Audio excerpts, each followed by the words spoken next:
I just had to let you know you're.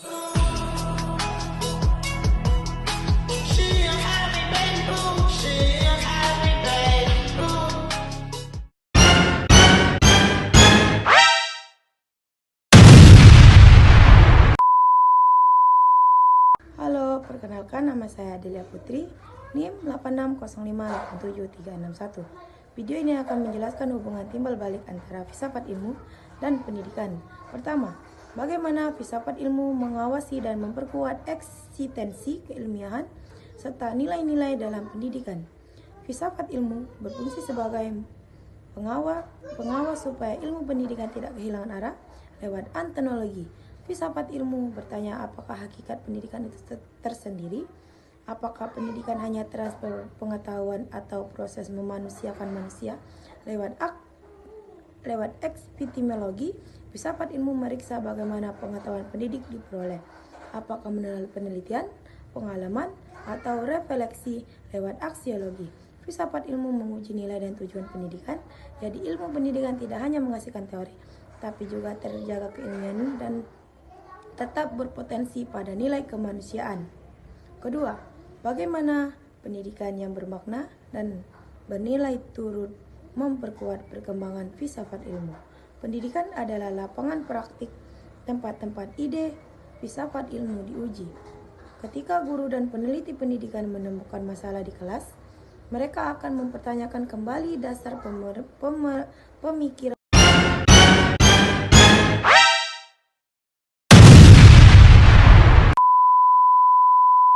yang dipakai. Misalnya jika kurikulum tersebut hafalan, maka pertanyaan antonologi dan aksiologi muncul lagi. Dari praktik pendidikan yang baik dilahirlah gagasan baru yang memperkaya filsafat ilmu. Pendidikan memberi bahan nyata filsafat ilmu berpikir lebih lanjut. Ketiga, mengapa filsafat ilmu disebut pisau analisis dalam membedakan persoalan pendidikan? Antonologi membantu kita membedakan apa sebenarnya masalah pendidikan, apakah masalah pada siswa, guru, sistem, dan tujuan.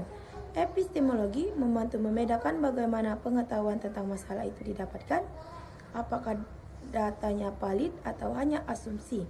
Aksiologi membantu membedakan nilai apa yang harusnya dicapai, apakah kebijakan itu adil, mendidik karakter, dan bersifat jangka panjang.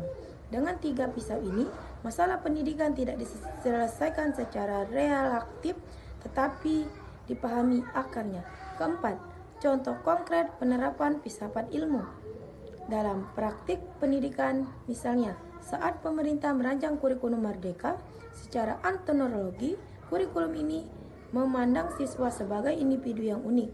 Secara epistemologi, proses pelajaran tekanan pada eksplorasi dan proyek, bukan hanya ceramah. Secara aksiologi, tujuannya membentuk profil pelajar Pancasila yang berkarakter dan berakhlak. Contoh lain yang kelas, guru yang memakai pelajaran berbaris masalah dengan menerapkan ilmu filsafat ilmu. Guru bertanya apakah masalah nyata siswa, bagaimana siswa mencari jawaban sendiri, dan nilai yang ingin dicapai di proses itu. Penutup, hubungan filsafat ilmu dan pendidikan bersifat timbal balik. Filsafat ilmu menjaga pendidikan agar tetap ilmiah dan bernilai. Pendidikan memberi pengalaman nyata yang membuat filsafat ilmu terus berkembang. Tanpa filsafat ilmu, pendidikan bisa kehilangan arah. Tanpa pendidikan, filsafat ilmu hanya jadi wacana di atas kertas. Baiklah, itu saja saya sampaikan. Wabillahi taufiq walhidayah. Wassalamualaikum warahmatullahi wabarakatuh.